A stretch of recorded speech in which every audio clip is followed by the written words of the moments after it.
Good morning. Today we'll start with gas vapor mixture and air conditioning. So many air conditioning applications require mixing of two air streams. This is particularly true for large buildings. So this is also adiabatic mixing of air streams. Most production process plants, hospitals which require the conditioning air to be mixed with certain fraction of fresh air before it is routed into living space. The mixing is accomplished by simply merging the two air streams as shown. The heat transfer to surrounding is usually small and thus the mixing process can be assumed adiabatic. So mass of dry air after mixing is equal to mass of air stream 1, mass of air stream is equal to mass of air stream 3. So you can see here two air streams are coming. Their mass is m1 and m2 and the resultant mass is ma3. After mixing they will go in this direction at 3 point. So mass of water vapor is also specific, you can say humidity of water multiply mass of the water plus specific humidity of second stream multiply mass of second stream is equal to specific humidity of third stream multiply mass of third stream. So this is after mixing you will get here, that is omega 3 into m3. Energy is equal to m mass rate of one stream into enthalpy 1, mass rate of second stream into enthalpy 2 and mass rate of third stream into enthalpy 3. So you have three equations here. What you can do, you can eliminate one of the parameter, that is ma3, and you can solve these equations. You will get this answer, ma1 by ma2 is equal to omega 2 minus omega 3 by omega 3 minus omega 1 is equal to h2 minus h3, h3 minus h1. So the ratio of the mass of air stream is dependent on these factors. This equation has an instructive geometric interpretation on the psychrometric chart. If you observe from this equation on the psychrometric chart, on this side we have specific humidity. This is your enthalpy line 1 to 2. So you can see 1 and 2 are mixed. The resultant enthalpy should be lie in between, that is 3 point.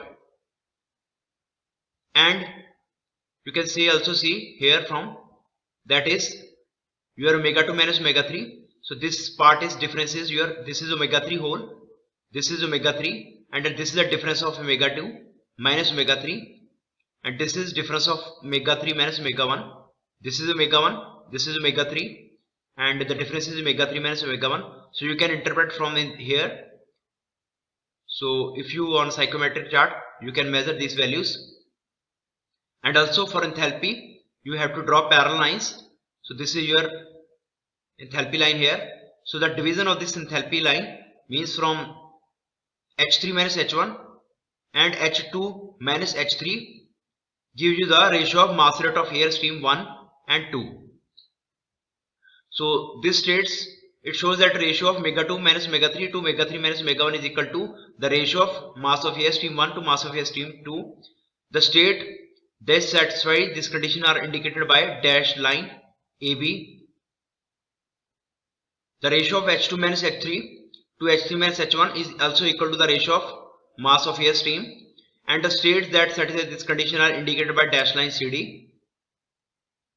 The only state that satisfies both conditions is the intersection point of these two dashed lines, which is located on the straight line connecting state 1 and 2. Thus we conclude that when two air streams at two different states are mixed adiabatically, the state of the mixture lies on the straight line connecting states 1 and 2 on the psychrometric chart, and the ratio of the distance 2, 3 and 3, 1 is equal to the ratio of mass rate of air stream 1 and air stream 2. So this ratio 2, 3 and 3, 1 is equal to the mass rate of ratio, you can see mass rate of air stream 1 and mass rate of air 2 as shown in this interpretation. So mixing of conditioned air with outer air. Saturation air leaving room cooling section of an air conditioning system at 14 degrees Celsius at 50 meter cube per minute. So this is a saturated air and it's mixed adiabatically with the outside air at 30 degrees Celsius and 60% latent humidity at a rate of 20 meter cube per minute. So this is your saturated air spray, T1 temperature 14 degrees Celsius, volume flow rate is 50 meter cube per minute, and this is T2 with latent humidity 60 and volume flow rate is 20 meter cube per minute. So when these two are mixed you will get the third stream after mixing. We have to find V3, omega 3, phi 3 and T3. Phi 3 is your latent humidity, omega 3 specific humidity, V is volume flow rate, T is temperature of the outlet stream. The properties of each inlet stream are determined from psychrometric chart. H1 is 39.4, omega 1, V1 you can find from psychrometric chart, and same these properties H2, omega 2 and V2 you can find from psychrometric chart. Because volume flow rate is given and we had from psychrometric chart you can find the density. So when volume flow rate divided by this your density, you will get mass flow rate. So this is part is not density, this is your specific volume. Its unit is meter cube per kg. Same you can find the mass flow rate of second stream. Volume flow rate is given. This part V2 you can find from psychrometric. It is 22.5 kilogram per minute. Now we know that inlet and both inlet volume flow rate, mass flow rate of the streams. So when you add these two, you will get total mass flow rate of air, that is from 1 and 2 is 83 kilogram per minute. The specific humidity and enthalpy of the mixture can be determined. Now we know this equation that mass flow rate of air and mass flow rate of air stream 2 are dependent on specific humidity, that is omega 2 minus omega 3 by omega 3 minus omega 1, and is equal to also enthalpy difference. So this ratio from here, that is omega 2 minus omega 3 and omega 3 minus omega 1 is equal to this mass flow rate of air stream, and same is enthalpy ratio. This ratio by this ratio is equal to the mass flow rate of air streams. Now just equating by these two, you can find omega 3, and equating this with this you can find H3, and when you locate your omega 3 and H3, you can locate the point 3. These two properties fix the state of the mixture. Other property of mixture are determined from the psychrometric chart, because you know two properties, that omega 3 and H3. You can find T3, that is your T3, and you can find phi 3, that is your relative humidity, and you can also find V3. Now if you know that this V3 volume flow rate you already had, mass rate you already had 83 kilogram per minute, you can find the volume flow rate of a stream, that is 70.1 meter cube per minute. Wet cooling tower. Power plants, large air conditioning system, and some industry generate large quantities of waste heat that is often rejected to cooling water from nearby lakes or rivers. In some cases, however, cooling water supply is limited or thermal pollution is a serious concern. In such cases, the waste heat must be rejected to atmosphere, with cooling water recirculating and serves as a transport medium of heat transfer between the source and the sink. One way of achieving this is through the use of wet cooling towers. Wet cooling tower is essentially a semi-closed evaporative cooler. An induced draft counterflow wet cooling tower is shown. So this is an induced draft counterflow cooling tower. You can say air will come from here. This is your warm water. It will spread into this air, and when your air will go, it will take some of the water, and the rest of water will be cooled. So the cooled water is collected here. In this case, some of water will be lost, taken by the air. Warm water from the condenser is pumped. This warm water comes from the condenser to the top of tower and is sprayed in the air stream. The purpose of spraying is to expose a large surface area of water to the air. As water droplets fall under the influence of gravity, a small fraction of water, usually a few percent, evaporates and cools the remaining water. The air temperature and the moisture content of the air increase during this process. So when your air will pass, its temperature and moisture content will increase. It will carry some water. The cooling water collects at the bottom of the tower and is pumped back to the condenser to absorb additional waste heat. So this is cooled water. It will pumped back to the condenser. So make water must be added to the cycle to replace the water lost by evaporation and air draft. So whatever the water is lost, you have to again you can say supply this to the condenser. To minimize water carried away by the air, drift eliminators are installed in wet cooling towers above the spray section. So this tower can be also of natural draft cooling tower. You can see here, this is a natural draft cooling tower without fan. In the previous case you had the fan. So air will convert from this side, warm water will spread, air will carry this warm water. Because the temperature of this water is high, so its density is less, so it will be moved to the upper section of this tower, and cool water will be collected at the bottom. The air circulation cooling tower described is provided a fan and therefore it is called a forced draught cooling tower. Another popular type cooling tower is natural draught cooling tower, which looks like a chimney and works like an ordinary chimney. The air in the tower has a high water vapor content and thus it is lighter than the outside air. So the air in the tower here is lighter than the outside air. Consequently, the light air in the tower rises and heavier outside air fills the vacuum space. So light air will go up and automatically the fresh air will come from side to fill this vacuum space. The flow rate of air is controlled by conditions of atmosphere air. Natural draft cooling towers do not require any external power to induce the air, but they cost a lot more to build than forced draft cooling towers. The natural draft cooling towers are hyperbolic in profile and some are over 100-meter height. The hyperbolic profile is for greater structural strength, not for any thermodynamic reason. Cooling of a power plant by a cooling tower. So this is example here. The water in cooling tower comes at 35 degrees Celsius and its mass flow rate is 100 kg per second. The air in tower comes at 20 degrees Celsius. Its specific humidity is 60%, relative humidity is 60% and volume flow rate is V1. So air leaves at 30 degrees Celsius and its relative humidity is 100%. So the water will condense here. 100 kilowatt of cooling water is going from here and this is your makeup water.